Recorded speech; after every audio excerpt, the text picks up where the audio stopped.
May 20 നടക്കുന്ന ദേശീയ പണിമുടക്കിന് മുന്നോടിയായി ആലുവ തഹസിൽദാർക്ക് പണിമുടക്ക് നോട്ടീസ് നൽകി ആലുവയിലെ ജീവനക്കാരും അധ്യാപകരും.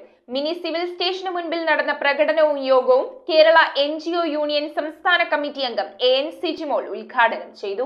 മെയ് 20 നടക്കുന്ന പണിമുടക്കിന്റെ മുന്നോടിയായി ജീവനക്കാരും അധ്യാപകരും ആലുവ തഹസിൽദാർക്ക് പണിമുടക്ക് നോട്ടീസ് നൽകി. പെൻഷൻ ഫണ്ട് റെഗുലേറ്ററി ഡെവലപ്മെന്റ് നിയമം പിൻവലിക്കുക, UPS NPS പദ്ധതി റദ്ദ് ചെയ്യുക, കേന്ദ്ര ലേബർ കോഡ് പിൻവലിക്കുക, ദേശീയ വിദ്യാഭ്യാസ നയം 2020 പിൻവലിക്കുക തുടങ്ങിയ മുദ്രാവാക്യങ്ങൾ ഉയർത്തിയാണ് പണിമുടക്ക് നോട്ടീസ് നൽകിയത്.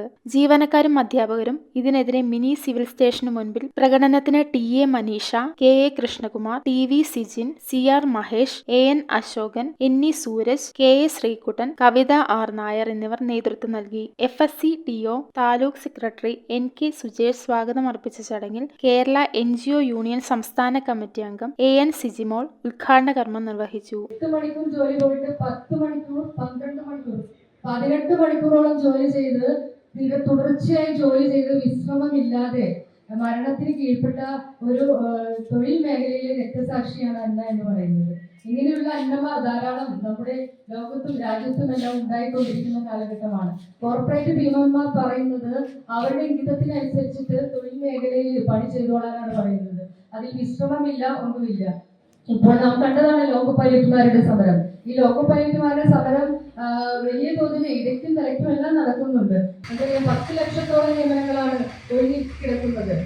അധികാരത്തിലേറിയ മോദി 10 വർഷം മുമ്പ് അധികാരത്തിലേറിയ മോദി പറഞ്ഞത് എന്താണ്? 1 കോടി തൊഴിലവസരങ്ങൾ പ്രതിവർഷം സൃഷ്ടിക്കുമെന്നാണ്. ഇപ്പോൾ അങ്ങനെ വെച്ച് നോക്കുമ്പോൾ എത്ര കോടി 10 കോടി തൊഴിലവസരങ്ങൾ ഉണ്ടാകേണ്ട ഒരു കാലഘട്ടം. അങ്ങനെ ഉണ്ടായിട്ടുണ്ടോ? ഈ തൊഴിൽ മേഖല ആകെ പാടെ ഉപേക്ഷ നിലയിലേക്ക് കേന്ദ്ര ഗവൺമെന്റ് പോകുന്നു. News bureau, Aluva.